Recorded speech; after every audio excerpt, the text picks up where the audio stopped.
શું તમે ક્યારે વિચાર્યું છે કે તમારા ચહેરા પરનો નાનો તલ પણ તમારા સ્વભાવ અને ભાગ્ય વિશે ઘણું કહી શકે છે? સામુદ્રિક શાસ્ત્રમાં તિલને ખૂબ મહત્વ આપવામાં આવ્યું છે.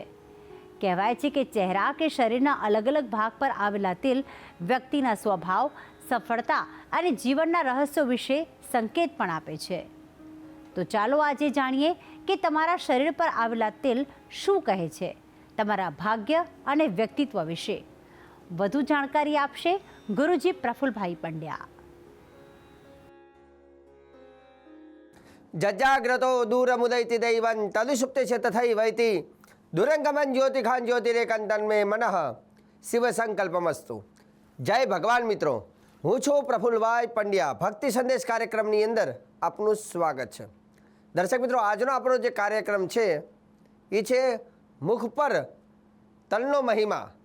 એટલે કે જો પોતાના મુખ ઉપર જે કાળો તલ આપણને ઘણી વખત ઘણા વ્યક્તિઓને જોવા મળે છે, તલનું પણ શાસ્ત્રમાં વિશેષ મહત્વ છે. તો જેના મુખ ઉપર તલ હોય તો પહેલો શાસ્ત્રમાં એનું એક લખેલું છે કે એ વ્યક્તિ કેવો હોય. પછી દરેક અંગોની પણ આપણે ચર્ચા કરીશું. તો પહેલું તો લખ્યું છે મુખ ઉપર જેનો તલ હોય એ વ્યક્તિ કેવો હોય. લખ્યું છે મુખ પર જિસકે તિલ બસે જગ में बढ़े स्नेह सुख संपत्ति वह पायही कंचन जैसी देह. જે વ્યક્તિના મુખ ઉપર જો તલ હોય, કાળો તલ હોય, તો તે વ્યક્તિ સમાજમાં માન પ્રતિષ્ઠા વધારનાર છે. સમાજમાં માન પ્રતિષ્ઠા તેની વધે છે. તે વ્યક્તિને લોકો માનથી બોલાવે છે, તેનું સન્માન કરે છે અને સાથે સાથે તે વ્યક્તિ સુખ સંપત્તિની કમી એના ત્યાં રહેતી નથી.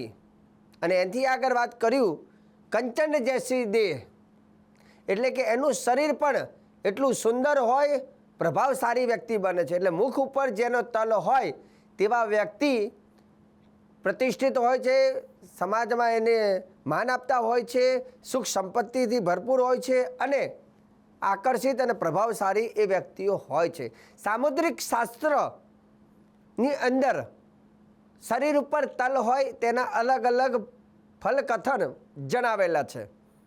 જે વ્યક્તિના ગાલ ઉપર જો તલ હોય તો તે વ્યક્તિ કેવા હોય? ગાલ ઉપર તલ હોય તો તે વ્યક્તિ આકર્ષિત હોય, પ્રભાવશાળી હોય.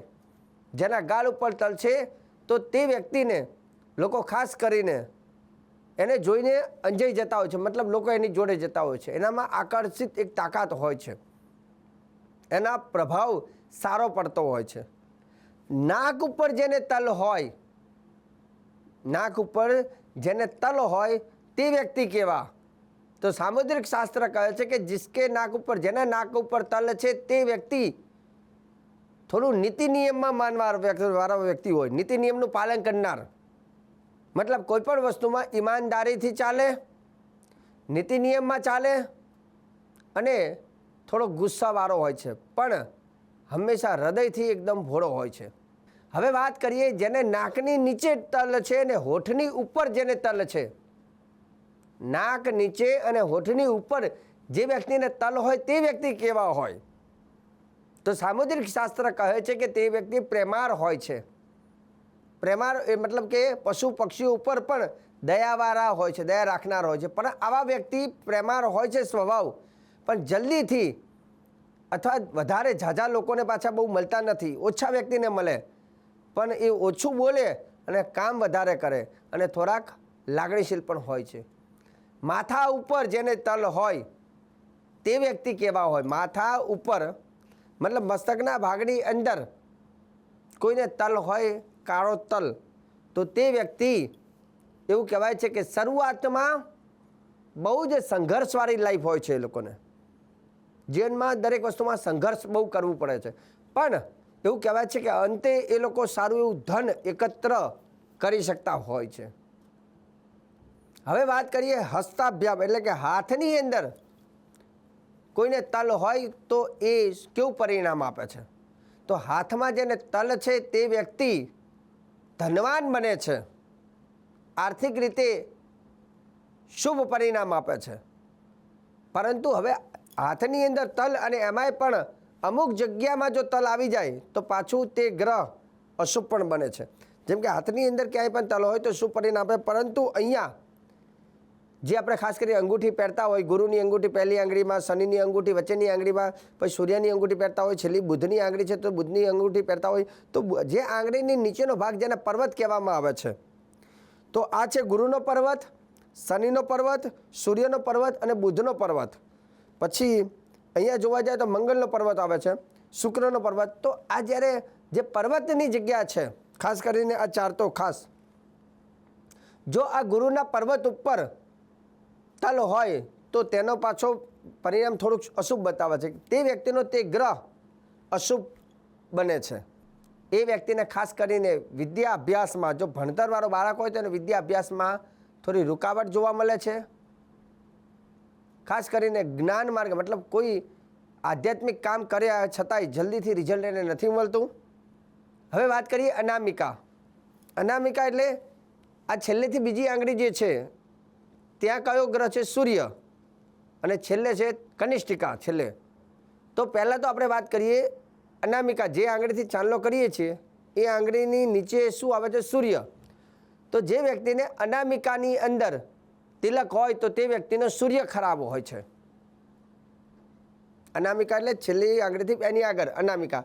અનામિકાની નીચે જો કોઈ તલ હોય પર્વત ઉપર તો એનો સૂર્ય ખરાબ હોય છે. સૂર્ય ખરાબ એટલે શું? તો તે વ્યક્તિને ખાસ કરીને તાવની બીમારી, નેત્ર સંબંધી રોગ અથવા ડિસિઝન પાવર એનું થોડું ઓછું હોય છે, આત્મવિશ્વાસની કમી હોય છે.